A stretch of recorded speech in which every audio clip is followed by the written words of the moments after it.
stories now. National Service personnel can now heave a sigh of relief as the scheme has received clearance to increase the monthly allowance from 559 cedis to 715 cedis. The upward adjustment is expected to cushion the personnel who have over the years lamented what they described as an inadequate amount paid them. A report by Christian Yali.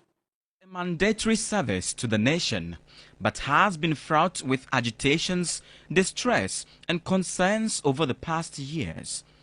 From posting issues to delays in payment of allowances, national service personnel have periodically been disquieted about the hardships they face amid the upsurge in prices of goods and services.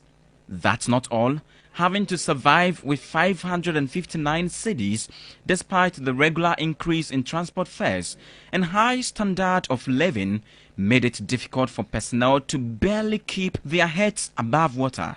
For many activists and stakeholders, the calls for an upward adjustment in the allowance have been long overdue. It's just a very minute amount when you are considering or when you are engaging with the economy, the current economic hardships. Tickets that you leave at Spinkters and then you go to work at Tusu.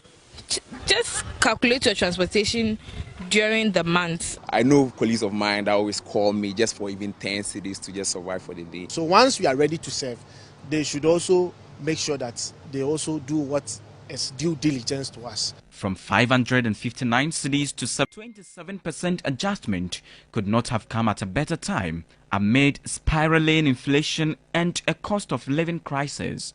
NSS persons in active service are entitled to arrears for the difference in the upward adjustment from January 2023. The last upward adjustment in the NSS allowance was in January 2017 when the government approved an increase from 350 cedis to 559 cedis.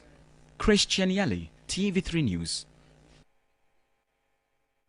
Meanwhile, the acting director of corporate affairs at the National Service Scheme, Ambrose Ntiwa Jr., has been providing further details about increment and payment structure. The National Service Personnel Association, NASPA, over the years had made some requests, appeals to government through the National Service Scheme and the board to have some upward adjustments. So when the current executive director took over office, he took it upon himself to ensure that this becomes a reality. So he's been working tirelessly, having a series of meetings with Fair Wages and Salaries Commission and Ministry of Finance, Ministry of Education, which has oversight responsibility of a National Service Scheme.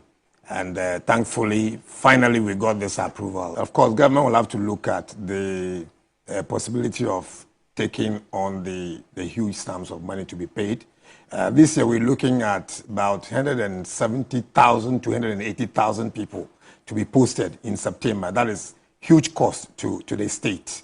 Let's also not forget that whatever we decide on to pay to the service personnel, for those who are going to be posted to the private sector will have to pay same. So if you are not careful and you peg it at a level where they cannot pay, that means they will not take service personnel at all. So it's important that we combine these things and then consider the effects of the amount to be paid.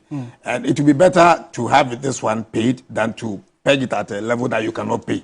Hopefully, for those who are doing national service now, they will finish their service in October. And the new crop of national service personnel will start from October.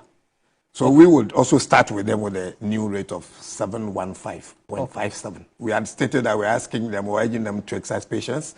Now that it's been announced, it's not that we're going to work out. There are a lot of administrative processes that we have to go through. But I can assure you that this will not take too long.